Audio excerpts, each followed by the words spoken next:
Hey, I want to thank everybody for joining me on a personal type of trip through Black History Month, New York, the World Trade Center situation, and this month in February, Harlem gentrification, and a lot of the Harlemites that are losing their background and culture and Harlem is a big place, and there's all types of people there, and they're just being shuffled off into the corner, or actually out of their community by raising tax prices, and then they can't afford, so they have to sell their sell. There's new construction of places being built, and they're so highly priced that it's not for the people that live in the community, and so they're being forced out. Their culture is being taken away,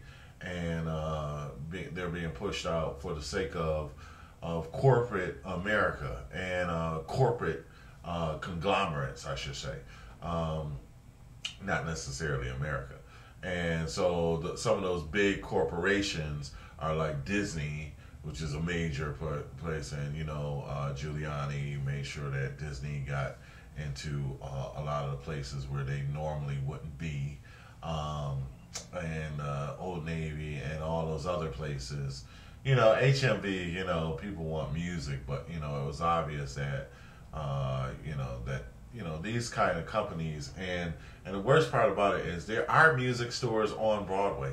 I mean, on there's music stores on 125th Street, and so those smaller music stores that are community-based music stores, they're not going to be able to compete against the big like HMV. So there's several music stores where they sell small music, mom and pop shops, gospel musics and stuff like that.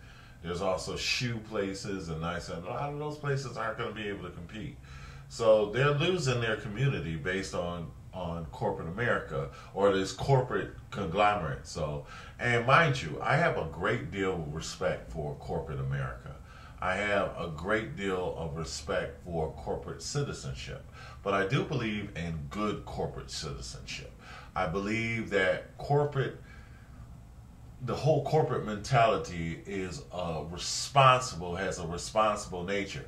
There's women teachers that actually work in Harlem, educate the children of Harlem, and who are white, who can't even afford to live there and won't live there because they don't want to take part of what's happening with this takeover, so or gentrification.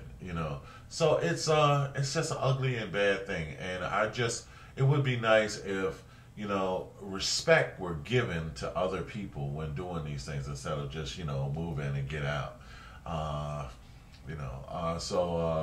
Okay, so I wanted to say that, and I also wanted to say again, just thanks for the personal look at New York 9/11 and stuff like that. New York, and I have more of those videos and tapes, and I've kind of held on to them. A lot of them are personal, but I really enjoy YouTube and the opportunity that I have to share. I also want to thank what's her name, Squeezy Girl. I've 1,000 people can say some really negative things and negativity to me, but one person can come and just say something that just completely blows 1,000 away, and so 1,000 negative words and negativity. And on that note, I want to say this about some of the songs and the topic, the history in the past, and more so, let me just say this. You cannot sing the Black National Anthem as a black person, that and dwell on the negativity. You cannot sing that song and say, I got the white man's foot on my neck. Okay? You have to move beyond that. If you live in the past, if you live in the dark and gloomy past, you will live in dark and gloom. And so the reason why that song, and I just, I listened to it and it really gave me something. That song completely acknowledges the darkness, the gloomy, the macabre, the evil, the destruction, and it takes all of that and quantifies it, solidifies it into a positive, a constructive thing, like a rock that you can stand on, that you can stand on your past, that you can stand on all of those pains, the hurt, the tears, the blood. It takes it and compresses it into a rock of hope, as Martin Luther could say, a medal of honor. And it's sort of like what they say is like, what doesn't kill you can make you stronger. You should be able to look at that and sing that song and look at that and look at all those terrible things that happen and say, look how strong I am. Look what I've come through. That's who I am. That is what is in me, that I have grown from. And then it becomes a sense of power, it becomes a sense of strength, that knowing that if you can get through that, you can get through anything. And that you can march on towards a brighter new day. So it takes that old past and it acknowledges it, because it's real hurt and pain.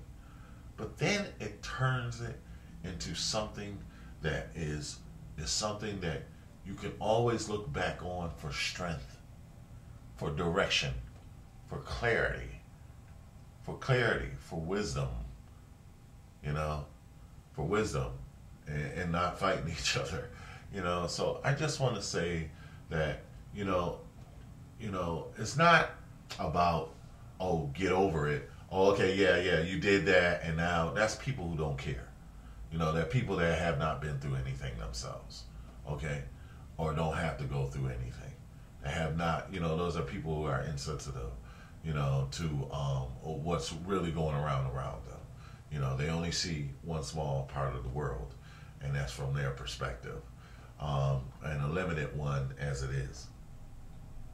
But for all of us to understand what it is and what we have learned and what we can grow towards, to have, we know what not to do, what not to do, and what that would lead to, and what the wrong direction is.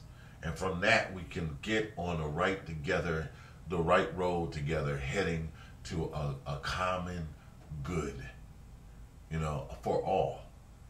And that's a new day. So it takes that understand, and lets you acknowledge that hope, that pain, and all of those things, but yet allow you to use it as a positive thing, to strengthen you, to give you something inside that say, wow, look at who I am, look at where I come from, and look at where I'm going. It should be in that. So you can't sing that song and wallow in the past, wallow in the negativity. You can't look at it and say, oh, because of this, I can't do this in the future. No, it puts a cap on that. It puts it acknowledges all that. It puts it like on a mantle as a trophy, so that you can move forward. That you can look at it and say, look what I come through. That's what that is.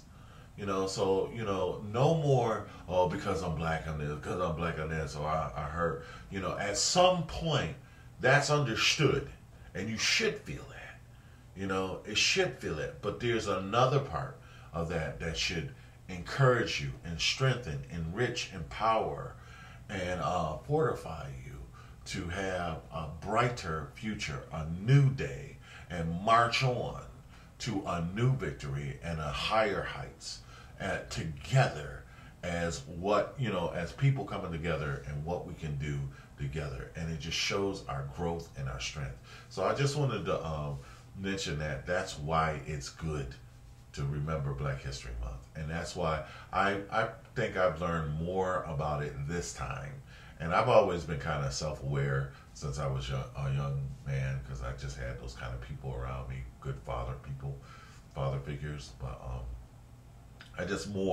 I really got the medal. So I wear my blackness like a medal.